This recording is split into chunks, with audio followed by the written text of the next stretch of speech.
इतने सारे लोग हरा पासपोर्ट होने के बावजूद भी ट्रैवल कर जाते हैं और बहुत सारे ऐसे लोग भी हैं जो हरा पासपोर्ट होने के बावजूद भी ट्रैवल नहीं कर पाते, उनके वीज़ाज रिजेक्ट हो जाते हैं। तो इसका मतलब ये है कि अगर खाली हरा पासपोर्ट है यही प्रॉब्लम नहीं है, ये भी प्रॉब्लम है कि जब आप लोग अपने वीज़ाज फाइल कर रहे होते हैं, क्या कभी आपने नोटिस किया है कि पाकिस्तानियों के ही सबसे ज़्यादा वीज़ाज रिजेक्ट क्यों होते हैं? आप चाहे कनाडा यूएसए का वीज़ा अप्लाई करो तब आपके वीज़ा रिजेक्ट होते हैं, आप जर्मनी, इटली, ऑस्ट्रेलिया उधर का वीज़ा अप्लाई करो तब आपके वीज़ा रिजेक्ट होते हैं। और क्या स्पेसिफिक रीजंस हैं वो आजकल पाकिस्तानियों को भी नहीं पता, ना आज तक पता चला है कि यार हमारे वीज़ाज ही क्यों रिजेक्ट होते हैं। बहुत सारे लोग अपने मुल्क को गालियाँ दे रहे होते हैं कि भाई हमारा मुल्क ही ऐसा है, ये पासपोर्ट की कोई वर्थ ही नहीं है।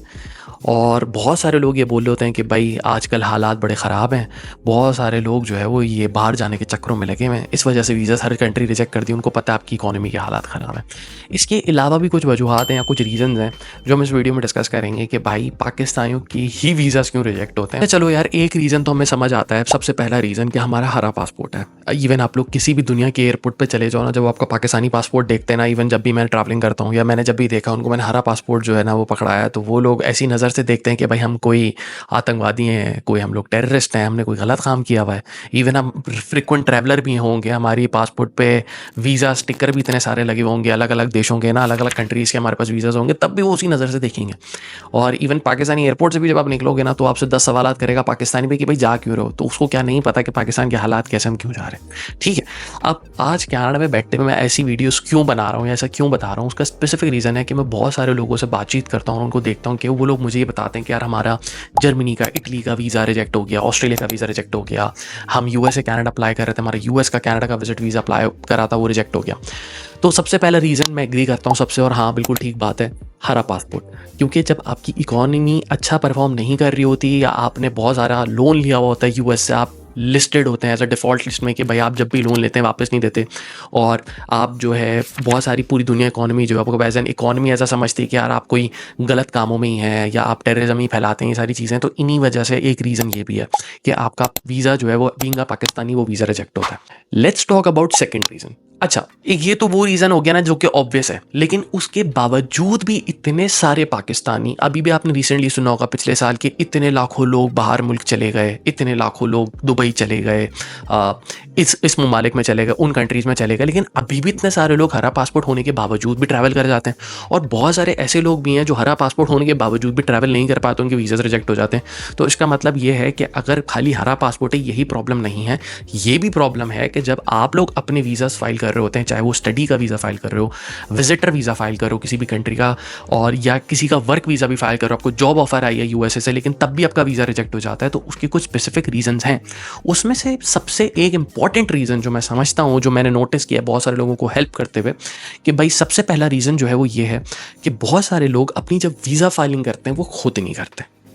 अनफॉर्चुनेटली पढ़े लिखे लोग, मास्टर्स करे हुए लोग, जिन्होंने मास्टर्स किया होता है, जिन्होंने पीएचडी किया होता है, स्कॉलरशिप पे जा रहे होते हैं, वो अपना वीज़ा खुद फाइल नहीं करते, वो किसी से करवाते हैं, किसी कंसल्टेंट, एजेंट।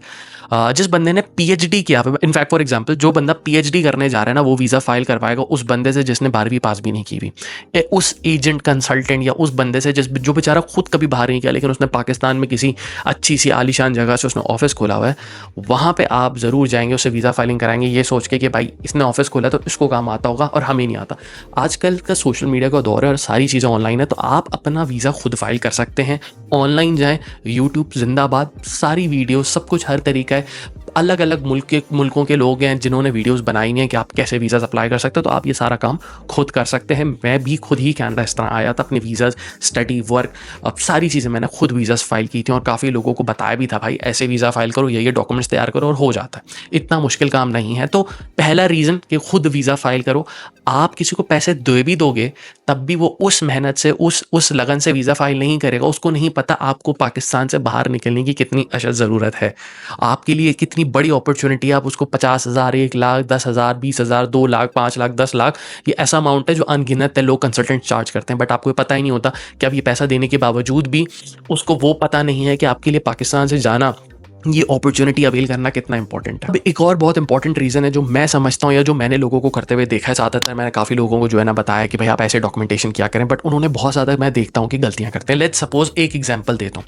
अगर आप जर्मनी या ऑस्ट्रेलिया या कनाडा या यूके का वीज़ा फाइल करते हो तो बहुत सारे लोग एक बहुत बड़ी गलती ये करते हैं कि वो वीज़ाज़ में वो सारी उस मुल्क जाने की खासियत, उस मुल्क की इतनी अच्छाइयाँ करते हैं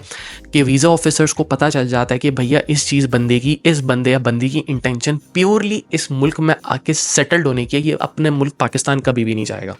जो भी आप लेटर लिखते हैं, जो भी आप डॉक्यूमेंटेशंस लगाते हैं, उसके हिसाब से आप ये उसको बताना चाह रहे होते हैं वीज़ाज़ ऑफिसर्स को कि भाई हम इस मुल्क से नहीं जाने वाले, हम इस मुल्क से निकल के आपके मुल्क में आके बस जाएंगे और अपने पूरे ख़ानदान वालों को भी बुलाएंगे। तो आप लोग ये किसी भी तरीके से नहीं समझा पाते वीज़ा ऑफिसर्स को थ्रू डॉक्यूमेंटेशंस कि भाई हम या तो पढ़ने आ रहे हैं स्टडी के लिए, या हम किसी से मिलने आ रहे हैं, विजिटर वीज़ा पे आ रहे हैं, या हम वर्क वीज़ाज़ पे आ रहे हैं। आप अपनी डॉक्यूमेंटेशन में सही से समझा नहीं पाते, बता नहीं पाते, अपना लेटर ऑफ एक्सप्लेनेशन या पर्पज़, पर्सनल स्टेटमेंट नहीं लिख पाते, वो भी किसी से लिखवाते हैं पैसे देके, तो उस पे वीज़ाज़ फिर रिजेक्ट होते हैं। मैं समझता हूँ कि लास्ट बहुत बड़ा रीज़न है जिस पे वीज़ाज़ रिजेक्ट होते हैं कि आप लोग अपने जो फाइनेंशियल डॉक्यूमेंट्स हैं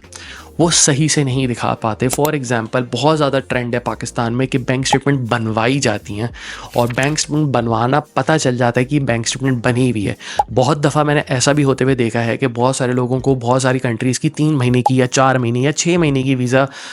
बैंक स्टेटमेंट की रिक्वायरमेंट होती है वीज़ा फाइल करने के लिए, लेकिन बहुत सारे लोग जो है वो उस ड्यूरेशन को नहीं दिखाते। एक तो पहला रीज़न। दूसरा रीज़न,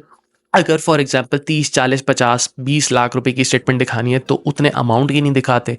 फिर ये भी करते हैं कि भाई अचानक से पैसा एकदम आ गया होता है, उस बंदे के पास डॉक्यूमेंटेशंस में इतना पैसा नहीं होता, बट बैंक स्टेटमेंट में इतना सारा पैसा आ जाता है जो कि डॉक्यूमेंटेड नहीं होता, अनडॉक्यूमेंटेड पैसा होता है। और वो चीज़ पता चल जाती है जब आप लोग अपना FBR का टैक्स रिटर्न्स का डॉक्यूमेंट लगाते हैं, उसमें आपने अपना टैक्स बचाने के लिए इतने सारे कम पैसे शो किए होते हैं और आपकी बैंक स्टेटमेंट में इतना पैसा पड़ा होता है, तो वो वेरीफाई कर लेता है कि भैया आपकी बैंक स्टेटमेंट में इतना सारा अनडॉक्यूमेंटेड पैसा और आपकी गवर्नमेंट को ये पता ही नहीं है।